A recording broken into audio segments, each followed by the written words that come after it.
हमारे यहाँ जैन मंदिर भी है, हमारे पास मस्जिद भी है, हमारे पास चर्च भी है। हमारे पास सबसे अच्छी एग्जाम्पल है। वहाँ पे मुसलमानों के हिजाब खींचे जा रहे हैं इंडिया में।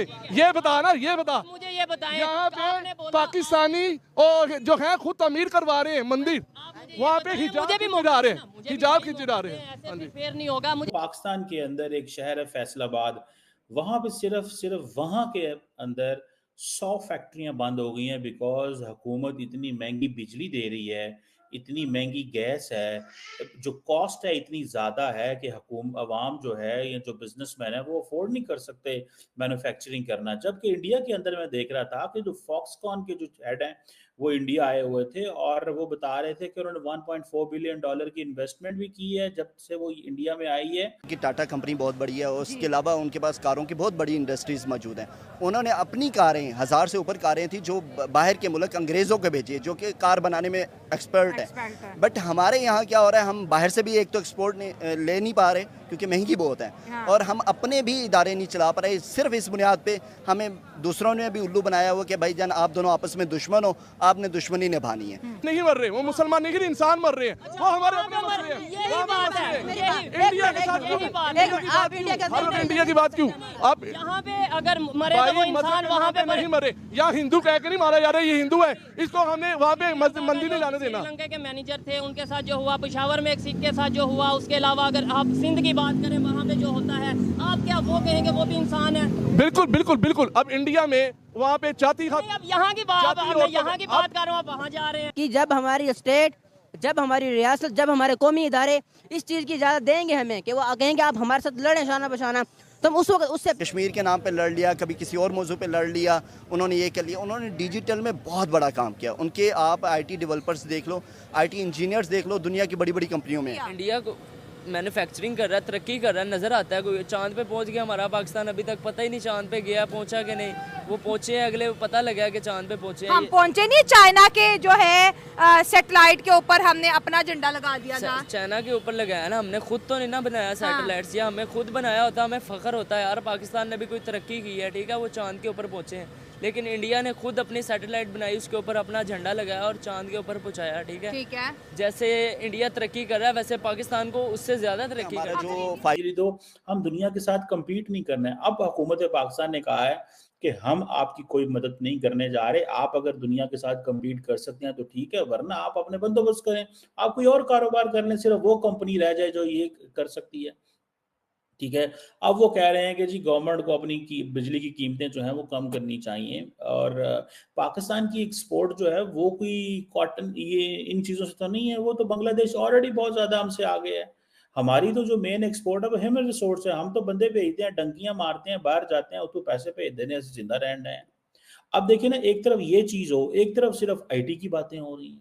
वहाँ पे फॉक्सकॉन जो है वो एक लगी हुई है। आप देखें, ये अभी वो नरेंद्र मोदी को मिले हैं, लियू साहब जो हैं, और उनको मिले हैं और उन्होंने ये कहा है। और उसके बाद वो उसके पास भी गए हैं, भारत के जो हैं ऑपोजिशन लीडर, क्या नाम है उनका, गांधी साहब के पास भी गए, राहुल के पास भी गए।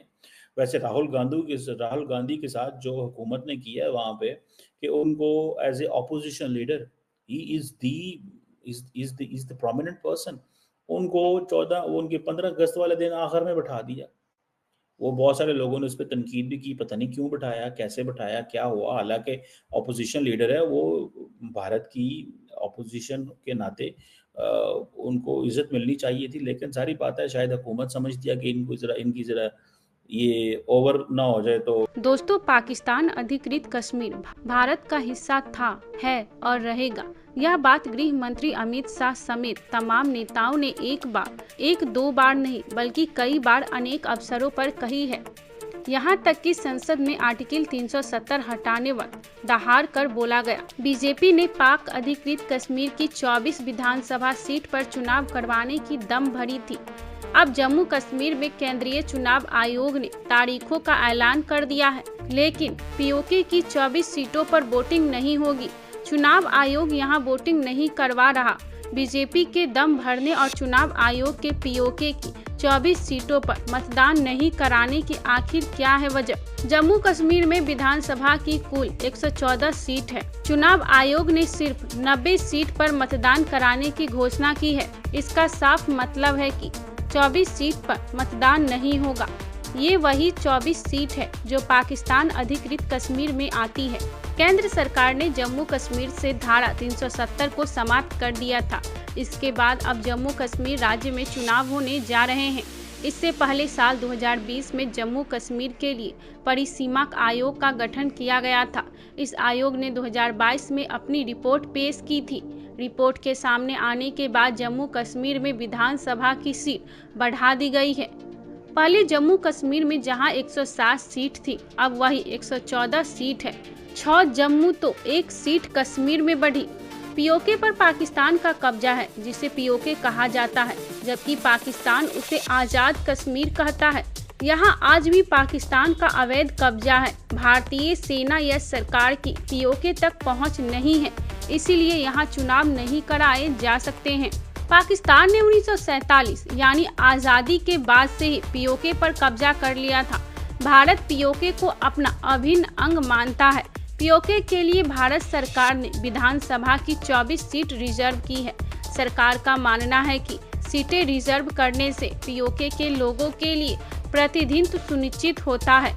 चुनाव के लिए सीट आरक्षित करके भारत सरकार अपने दावों को भी सुनिश्चित करती है। तो अगर आ जाए जी इसराइली तैयारा जब पाकिस्तान की हुदूद में उतरा था, इमरान खान साहब का दौरा हुकूमत था, उस वक्त आपने इस पर इशू पर आपने कोई आवाज नहीं उठाई। उस वक्त आपने कोई तो काम है, जो भी खबर हो उस टाइम पे आपको नहीं पता हमने क्या खबर की होगी। इस टाइम पे हमारा सिर्फ काम ही ये है कि पब्लिक तक रियलिटी लाई जाए, मिसअंडरस्टैंडिंग्स को दूर किया जाए। मेरे भाई ये इनकी आप बात सुन रहे थे वहाँ पे खड़े होके, मैं आपसे बात करना चाहूँगा कि मुझे ये बताएं पाकिस्तान की यूथ इस टाइम क्या सोच रही है। हमारा बेसिक इशू डेवलपमेंट होना चाहिए, एजुकेशन को बेहतर करना होना चाहिए, नेबर्स के साथ रिलेशन बेहतर करना होना चाहिए, या फिर बेसिक इशू हमारा हम जज्बाती नारे लगाते रहें या किसी के खिलाफ दुश्मनी वाली स्टेटमेंट देते रहें, जिहाद वाली बात करें या लड़ाई की बात करें?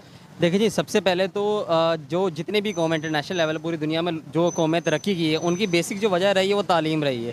ठीक है, जिस कौम को तालीम या शऊर आ जाता है तो फिर वो उनको पता लग जाता है रियलिटी क्या चल रहा है। अभी जो हम बेसिकली जब हम पाकिस्तानी होते हैं तो हम किसी मज़हब या किसी भी हम उसके अकलियत या अक्सरियत नहीं होता है, हम सारे पाकिस्तानी होते हैं। ठीक है, सोच ऐसी होनी चाहिए, सोच ऐसी होनी चाहिए। तो उसके अंदर हमारे जितने भी हमारे पाकिस्तानी शहरी हैं, बेसिकली पाकिस्तानी शहरी की बात हम करेंगे तो सबसे पहले तो हमें पाकिस्तान के लिए जो बेहतर चीज़ है हमें उसको फोकस करना चाहिए। ठीक है, हमें ना इसमें कोई मजहब कार्ड खेलना चाहिए, ना हमें इसके अंदर किसी पॉलिटिशियंस की पीछे लग जाना चाहिए। हमें सिर्फ वो फैसला करना चाहिए जो पाकिस्तान के लिए बेहतर है। अच्छा, बात मैं इनसे कर रहा था इंडिया की, उनका एजुकेशन सिस्टम कहाँ डेवलपमेंट की तरफ, आईटी में कितना ग्रो कर रहे हैं। इसके अलावा दुनिया की 5वीं बड़ी इकॉनमी, मतलब कोई एक फील्ड ऐसी नहीं जिसके अंदर हम एग्जाम्पल नहीं दे सकते उनकी। मैं आपके इस सवाल का जवाब देना चाहूँगा। जिस तरह भाई ने बात की, तालीम हमारी बेसिक होनी चाहिए। जिसी तरह जब आप सल्लम नहीं आए थे दुनिया में, तो आप सल्लम के आने से पहले जो अरब का मुआशरा था उसको हम ज़माना जुल्मत नहीं कहते, उसको हम ज़माना जबरियत नहीं कहते, हम कहते हैं ज़माना जाहिलियत। सुना है, ज़माना जाहिलियत में जब आप सल्लम आए तो आप सल्लम ने आकर ये नहीं कहा कि तुम सीधे हो जाओ, तुम अखलाक ठीक कर लो, तुम ये कर लो, तुम वो कर लो। आपने आके पहले फरमाया इकरा बिस्मि रब्बिकल एजुकेशन, यही बात है ना। तो आज हमारी एजुकेशन किधर है? आज हमारी एजुकेशन किधर है? देखिए जी, अगर अभी हम बात कर रहे हैं किसी को तो हमारी पहले हमारी टेक्सटाइल इंडस्ट्री बर्बाद हुई, फिर जो हमारी होजरी की इंडस्ट्री बर्बाद होगी। अब हमारी मुल्क के अंदर जो 1-2% आईटी की इंडस्ट्री है वो भी बेरोजगार हो गई है। वो भी बेरोजगार की है। और सबसे बड़ी बात है, जब एसेट तो हम पहले ही सेल कर चुके हैं। हमारे जो अपने इदारे भी हैं ना आईटी के, उनको भी नहीं पता कि आईटी को चलाना कैसे, एक्सपीरियंस बंदा नहीं है। मसला ये है, इंडिया से क्यों नहीं मदद ले लेते? उनको उनके एक्सपर्ट बुलाएं, यहाँ पर यूनिवर्सिटीज लगाएं। आप आईटी से हैं, कोई रिक्वेस्ट करें, कोई हमारे मुल्क में भी आए। इंडिया से तो ये कभी हेल्प नहीं लेने वाले, क्योंकि इंडिया तो दुश्मन मानते हैं ना। वैसे तो सारी यारी चलती है फ़ोनों पे, कॉलों पे, मैसेजेस पे, लेकिन वैसे दिखाने के लिए, हमें दिखाने के लिए, क्योंकि वोट लेना इसी बुनियाद पे। आपको 2 रुपए का फायदा ही हो जाएगा अगर वो यहाँ पर, अगर इंडिया आईटी में आके पाकिस्तान में इन्वेस्टमेंट करता है, अफगानिस्तान में किया उसने, श्रीलंका में किया है, साउथ अफ्रीका में करता है। अगर हमारे ताल्लुकात अच्छे होंगे, हमारे बच्चों को आईटी ही दे दे तो ये बड़ा एहसान है उनका। हमारी आईटी क्या, मैं ये जो हमारे पास फायरवॉल लगा है, इन्होंने वहाँ से हेल्प क्या लेनी है। फायरवॉल जो लगा है तकरीबन 40 अरब रुपए लगाए हैं, और कहते हैं कि 40 अरब रुपए सिर्फ इसलिए लगाए हैं एक VPN उस पर भारी है। इनसे ये चीज़ नहीं संभाली जाती कि इतने सारे VPN हैं। आप आज के दौर में सोशल इशू सोशल नेटवर्किंग जो है ना उसके ऊपर काबू नहीं रख पा सकते। सकते, बिल्कुल। इससे बेहतर है आप टेक्नोलॉजी लोगों को दें, उनको कहें इनका बेहतर इस्तेमाल करें। ये नहीं कि आप हर चीज़ पे रोकथाम लगाएं, आज ये बैन कर दिया कल वो। ट्विटर खुद बैन करके VPN इस्तेमाल करके खुद ट्वीट कर रहे हैं। हाँ, तो और ये वही बात होगी ना, कह रहे एक दफ़ा जो है बिल गेट्स ने मैसेज भेजा कि मैं पाकिस्तान के अंदर IT पार्क बनाना चाहता हूँ। नवाज शरीफ ने कहा पार्क पूर्क नहीं हमें चाहिए होते, बच्चों ने खेल गए वहाँ पे, क्या करना हमें रोड चाहिए। ऐसा लतीफ़ा बना। ये बस यही है ना कि हमें पता ही नहीं है कि होता IT क्या है। पार्क IT पार्क से और हमारे पास आप देखिए IT के स्टार्टअप्स नहीं मौजूद हाँ। कि जो स्टार्टअप को फंड्स करते हैं। हालांकि स्टार्टअप कंपनीज बहुत सारी पाकिस्तान में मौजूद हैं जो खुद ही डेवलप हो रही हैं, जो खुद ही फ्रीलांसिंग से डेवलप होते होते इंडस्ट्री बन जाती हैं। लेकिन यहाँ पर कोई फाइनेंशियल शुरू में स्टार्ट कराने वाला नहीं मौजूद। आप देख लें प्रॉपर्टी में स्टार्ट कराने वाले बहुत सारे मौजूद मिले जाएंगे आपको, लेकिन IT में नहीं मिलेगा। लेकिन IT की इंडस्ट्री पाकिस्तान की इतनी ज़्यादा है, उसकी वजह ये है इंडिया के रेट्स हमसे ज़्यादा हैं। तो वो जो भी गोरा काम करवाता है वो कहता है पाकिस्तान से करा लो 3 रुपये कम मिलेगा मुझे। लेकिन यहाँ पर अब इंटरनेट भी आउटेज आ गया, अब वो इंडिया की तरफ चले जाते हैं। सर आपसे बात करेंगे कि जैसे उन्होंने बोला कि इंडिया की IT हो या इंडिया की मैन्युफैक्चरिंग हो, इंडिया का टेक्सटाइल, जब से बांग्लादेश की क्राइसिस हुई है 20 से 25% टेक्सटाइल इंडस्ट्री जंप कर गई, इतने ज़्यादा उनको ऑर्डर मिल रहे हैं। नेशनल हो या इंटरनेशनल, पूरी दुनिया इस वक्त जो है इंडिया को मैन्युफैक्चरिंग हब बनाने में लगी है। लोग आते हैं, पैसा अपना लेके आते हैं और